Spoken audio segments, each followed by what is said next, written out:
Hi everyone, and thank you for tuning into this episode of the Food Lab podcast.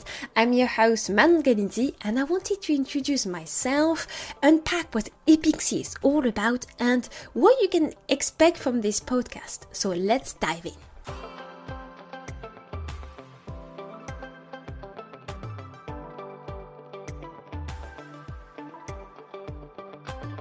Are you a food or drink business owner struggling with negative reviews, decreasing sales, or the overwhelming task of product development? Join me as we dive into the science of crafting exceptional products. With a decade of industry experience, including a deep dive into the world of flavors, I will help you perfect your flavor profile, streamline your product development, and unlock the path to retailer listing and exciting customer reviews. Stop wasting time and resources and start creating amazing products that are good for the people and the planet. If you enjoy the podcast and would like to hear more from me, don't forget to follow the podcast and leave a positive review. Okay, so a little bit about me. I don't want to overextend who I am and things like that, but it's just for you to learn something about me.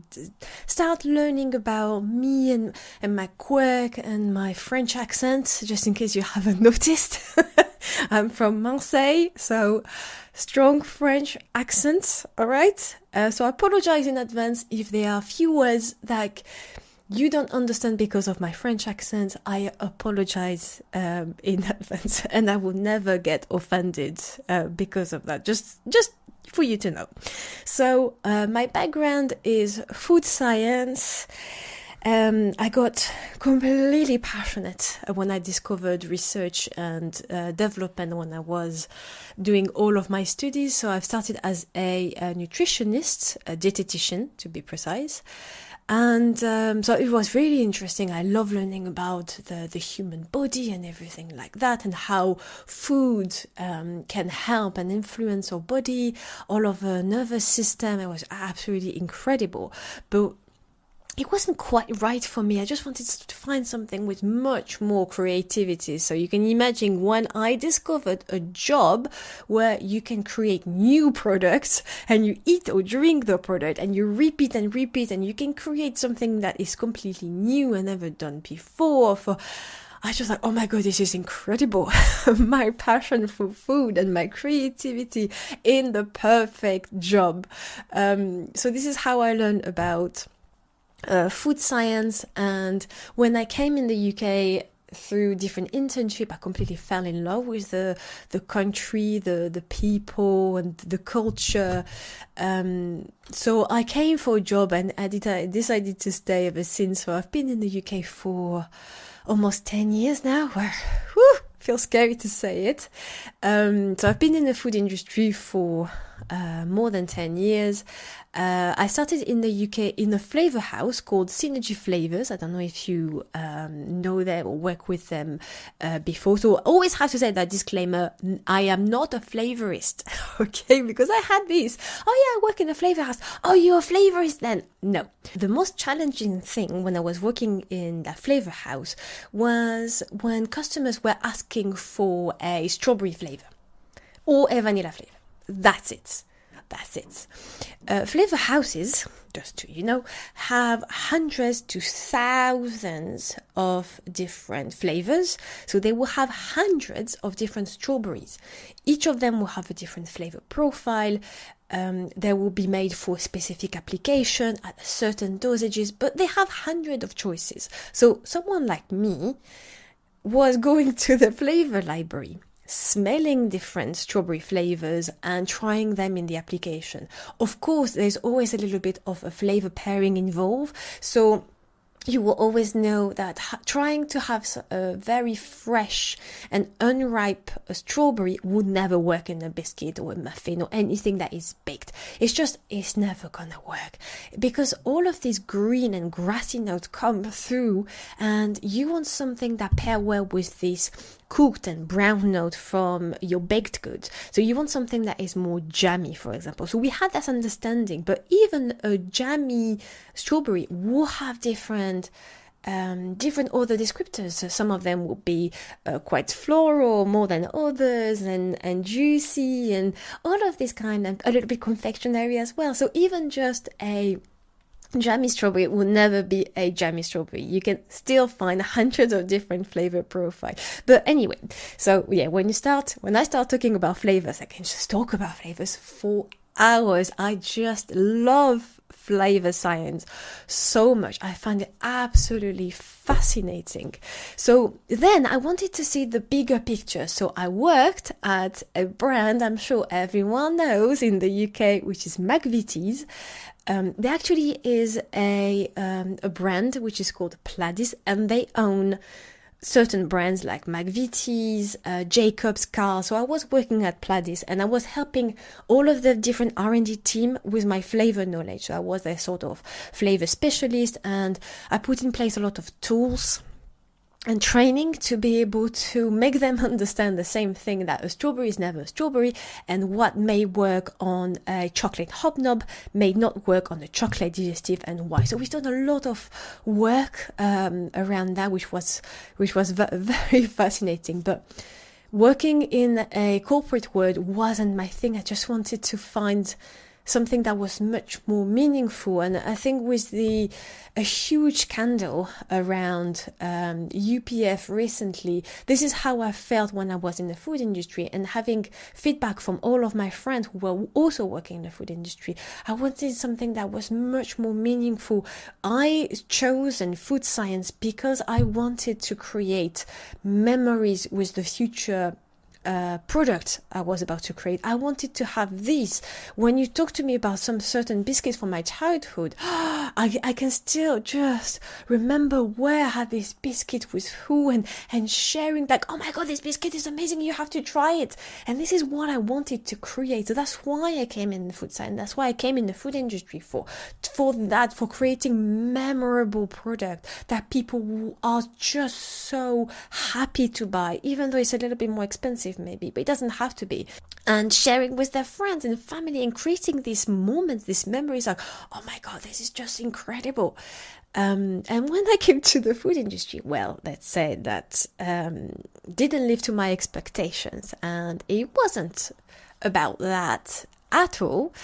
So I'm not going to extend on that. I just wanted to find my purpose and my calling.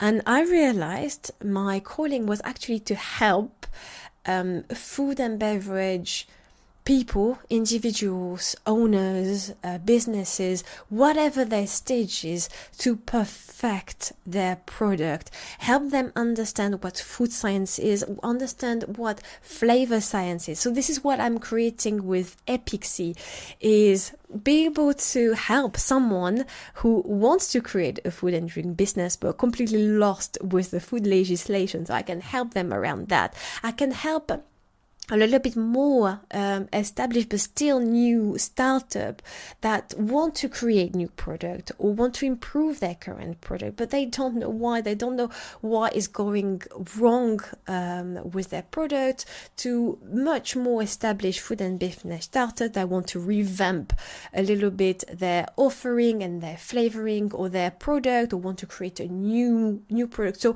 I can work with any stages that you are individual to establish food and drink businesses.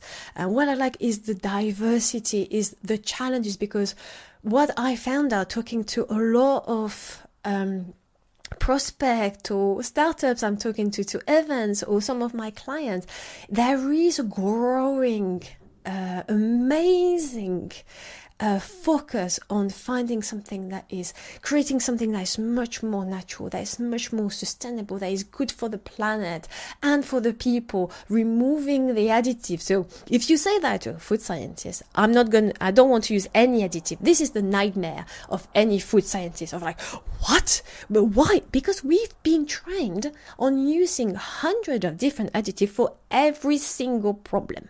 So every single problem has an additive. Yeah, easy, I can use that one. Yeah, I can use that one. So saying that, I was talking to some food scientists about it, and their look on their face was just like, that's not possible. That's not possible. Don't make me laugh. It's like, well, it is possible. Yes, it's bloody more work and research, and it's not easy, and it can take more time to develop a product, but it's so worth it. It's so rewarding, and I love that. I love the fact that I'm working with startups and established business and individuals that want to make a difference. They want to do something that is different from what you can find on the supermarket. So this is my calling. I want to help them. Yes, it's going to be tough having no additive, but we have to find compromises. We have to educate your consumers, and we're going to be able to. Sometimes you can't. There is no other way, but trying to minimize it as much as possible. Again, trying to find the best additive if ever you have to use one and things. I just find it absolutely incredible. I love having this conversation with you guys about your goal, your vision, and what drives you. I just find it absolutely insane, and I think the food industry has to follow this path and have more and more to be like promote food and drink businesses that want to do good things for the people and the planet and create very, very good product. So what to expect from this podcast? Well, I'm going to try to share as much tips, mistakes to avoid, where to find the right information, because we know how complicated the food legislation is. Anything around flavor, product development, food legislation, how to scale up properly your product, what to expect, anything that can help you guys of creating or improving your product. And of course, you can always contact me if you need any help directly where the podcast is. You can go to my website and contact me there. I'm also on Instagram and LinkedIn if you want to connect with me and ask me a question and see how I can help you. That's it. I think that's it for this episode about me and about EPICSI. I really hope that you're going to enjoy this podcast. And again, if you want to leave a positive review or constructive comments that can help me improve the podcast, or if there is any topic that you want me to cover on the next episode, please feel free to do so. And I will see you in the next episode. Bye.